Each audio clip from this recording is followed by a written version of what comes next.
All right, switching gears now, and today we've got a champion in the house. After 14 full-time seasons in the NASCAR Xfinity Series, he finally claimed that elusive title last year in Phoenix. Yeah, he is also notched up 27 career wins, a record 285 top 10 finishes, and most recently pulled double duty at Daytona, racing in both Xfinity and Cup Series. Please welcome NASCAR star Justin Allgaier. Welcome to you, Justin. Congratulations. Yeah, thank you. Glad to be on. Congrats, indeed. Feeling? Yeah, thank you. First of all, thank you. Yeah. But it feels great, Yeah. you know, to be in the sport as long as I have, and you kind of assume that it's not going to happen to get the championship, right? And then to be able to finally do that, it's been really amazing. So no complaints on my end. All right, first up, Justin the Justin here. Yeah. Let's start with the big one. 14 full seasons, and finally you're the Xfinity Series champion. What did that moment to get that title at long last feel like in Phoenix? You know, it felt amazing, but I think a lot of it came from, you know, over the years of trying, and you go through all the hardships, and there's so many people around us on a race team that are a part of what we do. And I had my family and my parents and my in-laws, everybody were at the racetrack, and to be able to walk out of there as a champion, those moments of sharing it with everybody made it even more special, and something that I'll never forget. So, you know, I've had all the heartbreak, but I don't think you truly appreciate success without having some of the hardships. Yeah. And so that made it even better, and definitely a lot more fun. Yeah, it speaks to your determination, your persistence for sure. Let's talk about this season, because you kicked it off with back-to-back wins, okay, in Las Vegas and Homestead. Yeah. Not an easy thing to do. No, But you and did it. 2 racetracks that I've never won at too. So why not just, if you're going to double dip, why not do it with 2 new ones? But that was a cool moment because both are tracks that we've struggled at pretty heavily, and you know, racing is so unique in the fact that every racetrack is different, right? Most other stick and ball sports, you kind of have some consistency in size and regulation, and our racetracks are so different, and it was cool to be able to kind of get that back-to-back and do it at racetracks that I don't do well at. What makes it a racetrack easier or harder to deal with? Is it the curves, the turns, or like the actual ground?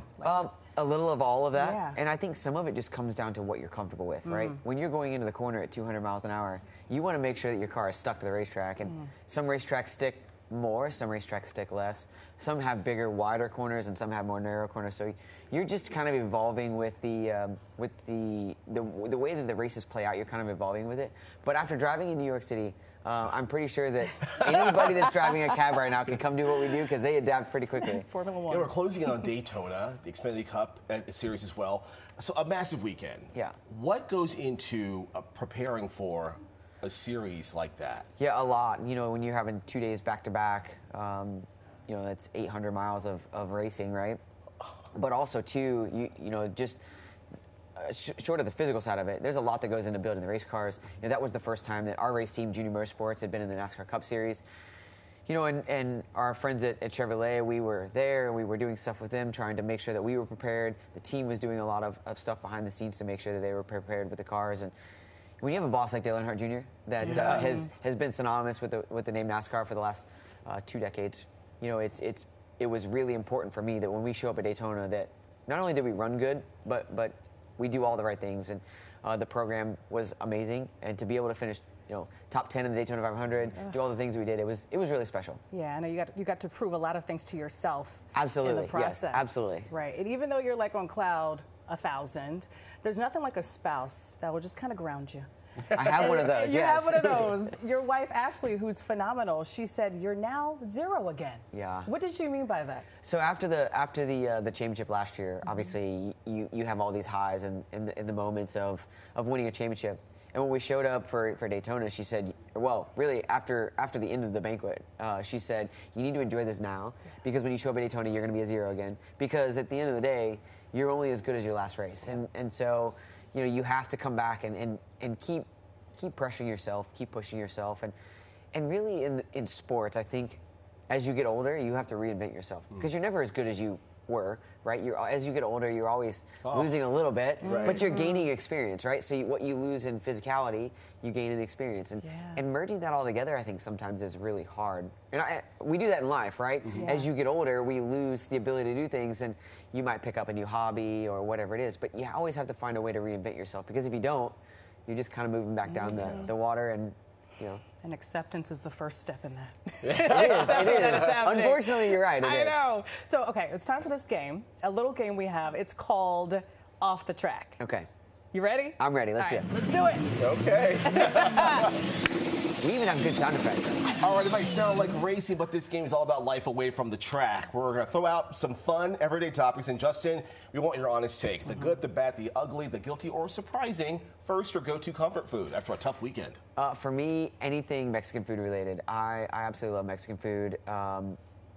For me, I'm a big burrito guy. So if we have a bad day on the racetrack, we're going to get a burrito because, I mean, why not, right? Just not before the race, because that could be dangerous. That could be dangerous, yeah. Just a little? Yeah, just a little bit. Morning person, night owl? Oh, I'm a night owl. Okay.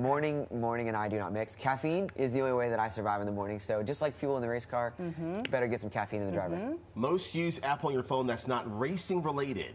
Ooh, for me, I would say two. Either messages, right? Because everybody's trying to keep in contact, or Instagram. I'm a big Instagram guy. Do you have a racing app that you like?